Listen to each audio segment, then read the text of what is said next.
मैं बनाने जा रही हूँ मूली का पराठा। तो मूली का पराठा बनाना शुरू करते हैं। तो ये मूली का पराठा बहुत ही यम्मी और टेस्टी बनता है। तो मूली का पराठा बनाने के लिए मैं यहाँ ली हूँ ये 1 केजी मूली है और उसको मैं धो के अच्छे से रखी हूँ।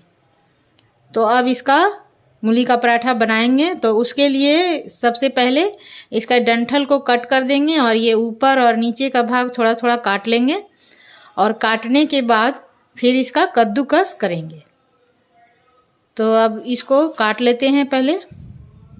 तो ये देखिए मूली को मैं अलग कर चुकी हूँ और इधर पीछे का भाग को भी कट लगा चुकी हूँ और ये देखिए ये डंठल भी निकाल चुकी हूँ और ये पीछे का भाग है जो पतला पतला है उसको भी निकाल लेते हैं। तो ये देखिए ये पतली वाली मूली है और इसको मैं ली हूँ मूली का पराठा बनाने के लिए। तो आप अपनी पसंद के अनुसार जैसा चाहें वैसा मूली ले सकते हैं। तो पतली वाली मूली जो है वो नया मूली होता है, इसलिए इसका स्वाद थोड़ा ज़्यादा अच्छा होता है। तो अब इसको कद्दूकस कर लेते हैं। तो ये देखिए मैं एक मूली लेती हूँ और इसको ये देखिए कद्दूकस करने वाला ये मैं ऐसा वाला ली हूँ। आपके पास जैसा है आप वैसा ले सकते हैं। और ये प्लेट में मैं रखी हूँ और इस तरीके से इसको कद्दूकस करना है। तो इसमें एक मोटा वाला है और एक पतला वाला है। तो आप अपने पसंद के अनुसार जैसा चाहें वैसा ले सकते हैं। तो मैं मोटा वाला से कद्दूकस करूँगी ताकि जब खाए कोई तो उसको मूली का स्वाद पता चले। तो इसलिए मैं इस तरीके से रख के और इसको इस तरीके से आपको करना है। तो इस तरीके से ये देखिए ये बाहर की ओर निकल रहा है। तो ऐसे ऊपर से कद्दूकस कर लेना है। तो ताज़ा मूली हमेशा लीजिए। तो ताज़ा मूली थोड़ा सा कड़ा रहता है, इस कारण से वो अच्छे से कद्दूकस हो जाता है। अगर आपका बासी मूली है तो वो ये लूज हो जाता है और इसके कारण से अच्छे से कद्दूकस नहीं होता है। तो आप हमेशा ताज़ा मूली का इस्तेमाल कीजिए, आपका बहुत ही अच्छा बन के रेडी होगा। तो इस तरीके से बाकी की सारे मूली को मैं कद्दूकस कर लेती हूँ। ये देखिए मैं सारे मूली को कद्दूकस कर चुकी हूँ और इस टाइप का बारीक बारीक ये बन के रेडी हुआ है। तो अब इसमें मिला लेते हैं कुछ इंग्रेडिएंट्स। तो ले लेते हैं। तो ये देखिए मैं यहाँ ली हूँ कुछ इंग्रेडिएंट्स, तो बता देते हैं। ये है स्वादानुसार नमक और ये 1 चम्मच अजवाइन है और ये आधा चम्मच मंगरेला है और 2 हरी मिर्च है। तो मिर्च आप अपनी पसंद के अनुसार ले सकते हैं। तो मैं नमक को छोड़कर बाकी सारे इंग्रेडिएंट्स इसमें डाल देती हूँ और मिला लेती हूँ। तो नमक को मैं लास्ट में डालूँगी क्योंकि नमक डालने के बाद मूली जो है पानी छोड़ने लगता है। तो पानी ना छोड़े इसके लिए मैं जिस समय में बनाऊँगी मूली का पराठा उसी समय मैं नमक इसमें ऐड करूँगी। तो ये डाल देते हैं और इसको मिक्स कर लेते हैं। तो अच्छे से इसको इस तरीके से मिलाते हुए मिक्स कर लेते हैं। तो ये देखिए मूली में मैं सारे इंग्रेडिएंट्स मिला ली हूँ और नमक को अलग रख दी हूँ। और अब लगा लेते हैं डो। तो डो लगाने के लिए आटा लेंगे, तो ले लेते हैं। ये देखिए मैं डो बनाने के लिए 1 कटोरी आटा ली हूँ। तो आपको जितना मात्रा में पराठा बनाना है उसी हिसाब से आप आटा ले सकते हैं। और ये ली हूँ आटा लगाने के लिए पानी और लूँगी मैं यहाँ पर नमक। तो स्वादानुसार नमक लूँगी। तो ये 1/4 चम्मच नमक है। तो नमक को डाल देते हैं और 2 छोटा चम्मच इसमें डालेंगे रिफाइन ऑयल। तो आप चाहें तो घी भी डाल सकते हैं। तो मैं 2 छोटा चम्मच रिफाइन ऑयल ली हूँ और अब इसको मिला लेते हैं। तो इस तरीके से मिक्स कर लेंगे। तो आटा में सारे इंग्रेडिएंट्स को मिक्स कर चुके हैं और ये इस टाइप का बनके रेडी हुआ है। तो अब थोड़ा थोड़ा पानी डालकर इसको डो लगा लेंगे। और डो जो लगाना है जैसे रोटी का लगाते हैं सेम उसी प्रोसेस से डो लगाना है। तो ये देखिए मैं डो लगा लेती हूँ। ये देखिए डो बन के रेडी हो गया है और ये इस टाइप का डो बना है। तो बिल्कुल ही सॉफ्ट डो मैं लगाई हूँ और अब इसको 10 मिनट रेस्ट करने के लिए छोड़ देते हैं। 10 मिनट के बाद मैं इसका पराठा बनाऊंगी। तो अब 10 मिनट डो को फूलते हुए हो गया है और ये आटा सेट हो चुका है अच्छी तरीके से।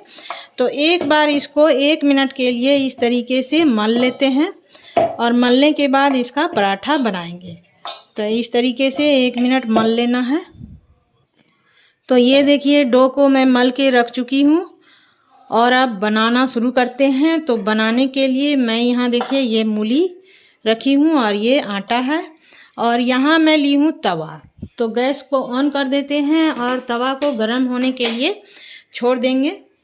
तो गर्म करने लगा दिए, गैस को ऑन कर चुके हैं और ये तवा गर्म हो रहा है।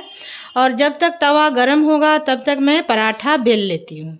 तो पराठा बेलने के लिए मैं यहाँ इसका लोई लगाऊंगी। तो ये देखिए मैं लोई लगा चुकी हूँ और ये इतना बड़ा बड़ा मैं लोई बनाई हूँ।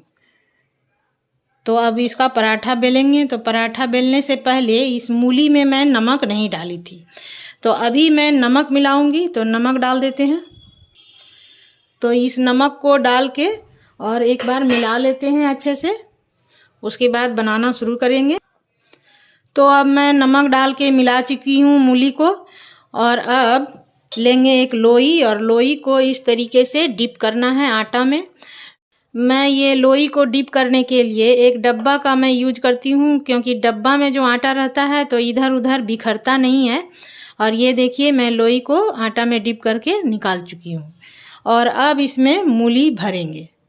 तो भर लेते हैं।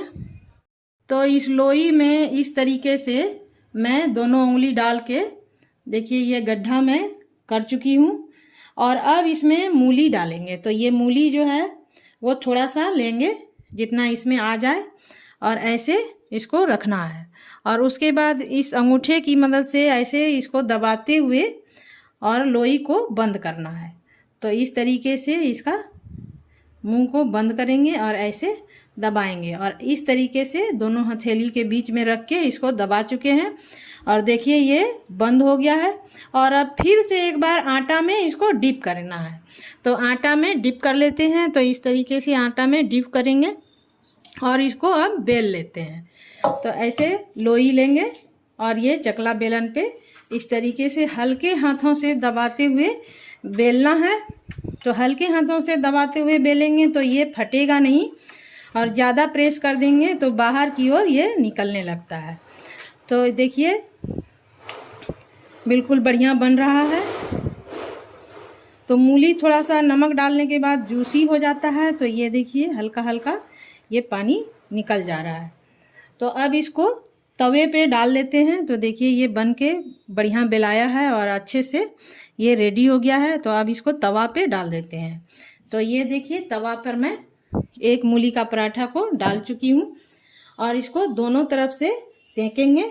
तो पहले एक तरफ से सीख जाएगा, उसके बाद इसको उलट लेंगे और जब तक ये पराठा सीख रहा है तब तक मैं दूसरा मूली का पराठा भर के बेलूँगी। तो दूसरा लोई मैं ले लेती हूँ। तो ये देखिए मैं दूसरा लोई ले ली हूँ और अब इसको आटा में इस तरीके से डिप करना है और डिप करके ऐसे दोनों हाथों से प्रेस करते हुए ये दोनों अंगूठा को डालना है और अंदर की ओर प्रेस करते हुए इसका एक गोल गड्ढा बना लेना है और उसमें जितना मूली आ जाए उतना इसमें डालना है और ज़्यादा नहीं डालना है क्योंकि ये फट सकता है लोई। तो उतना ही मूली डालिए जितना ये लोई है जितना बड़ा और उसमें ऐसे करके इसको बंद कर लेना है। अब बंद करके दोनों हथेली के बीच में ऐसे दबाते हुए इसको बंद कर देना है अच्छे से और उसके बाद फिर से एक बार आटा में इस तरीके से डिप करना है और इसको बेल लेना है। तो इसको भी देखिए हल्के हाथों से दोनों साइड से अच्छे से मैं बेल ले रही हूँ। तो ये देखिए जब तक मैं दूसरा लोई बेली तब तक में ये एक साइड से सीख गया है। तो अब इसको पलट लेते हैं। तो इस तरीके से पलट लेते हैं। तो देखिए इधर गोल्डन ब्राउन हल्का हल्का हो गया है। अब दूसरे साइड से भी इसको सेक लेते हैं और सेकने के बाद इसमें लगाएंगे ऑयल। आप चाहें तो बटर भी लगा सकते हैं, घी भी लगा सकते हैं। तो मैं यहाँ ली हूँ ये देखिए रिफाइन ऑयल है।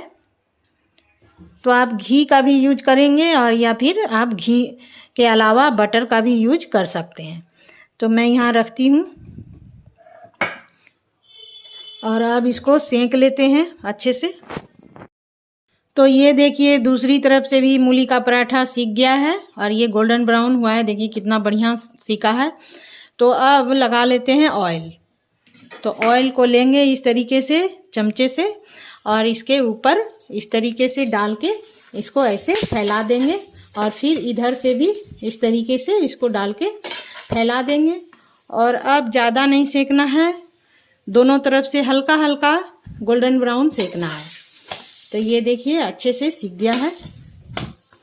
तो दोनों साइड से उलटते हुए इसको सेक लिए हैं और अब इसको प्लेट में निकाल लेते हैं। ये मूली का पराठा बन के रेडी हो गया है और इसी तरीके से दूसरा भी मूली का पराठा सेकेंगे, तो सेक लेते हैं।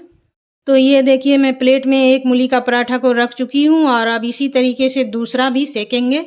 तो दूसरा जो मैं बेल के रखी थी उसको भी सेक लेते हैं। देखिए मैं मूली का दूसरा पराठा जो बेल के रखी थी उसको मैं ये तवे पे डाल चुकी हूँ और अब इसको दोनों साइड से अच्छे से सेक के इसमें ऑयल लगा लेंगे।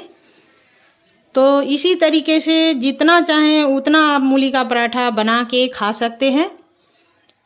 तो मैं सेक के दिखाती हूँ कैसा बना है। तो अब ये पराठा भी दोनों साइड से सीख चुका है, तो अब इसमें भी ऑयल लगा लेंगे। तो इस तरीके से ऑयल डाल के लगा लेते हैं।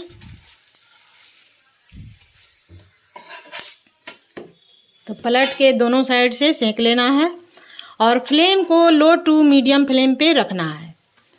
तो अगर आप नहीं संभाल सकते हैं तो लो फ्लेम पे आप ही पकाइए, तो लो फ्लेम पर भी अच्छा बनता है। तो लो टू मीडियम फ्लेम पे रख के इसको पकाना है। तो ये देखिए दूसरा पराठा भी सीख गया है। तो इसी तरीके से बाकी के सारे पराठे को मैं सेक लेती हूँ। तो ये देखिए इतने सारे मूली के पराठे मैं बना के रख चुकी हूँ और ये कितना बढ़िया देखने में लग रहा है और गोल्डन ब्राउन मैं इसको सेकी हूँ। और ये बहुत ही हेल्दी नाश्ता है और बच्चों से बड़ों तक सबको ये मूली का पराठा बहुत ही पसंद आता है और इसको आप कभी भी बना के खा सकते हैं। तो मूली का पराठा को हरी चटनी या मीठी चटनी या लाल चटनी किसी भी चटनी के साथ आप सर्व कीजिए या सॉस के साथ भी आप सर्व कर सकते हैं, ये बहुत ही अच्छा लगता है। तो मैं यहाँ हरी चटनी के साथ मूली का पराठा को सर्व की हूँ और ये खाने में बहुत ही टेस्टी लगता है। तो एक बार आप लोग भी बनाकर ज़रूर ट्राई कीजिएगा, आपको भी बहुत ही पसंद आएगा। तो इसी तरीके से मूली का पराठा आप लोग भी बनाइए, खाइए और खिलाइए और अपना अनुभव मेरे चैनल पर ज़रूर शेयर कीजिए और मेरे चैनल को लाइक शेयर और सब्सक्राइब ज़रूर कीजिए।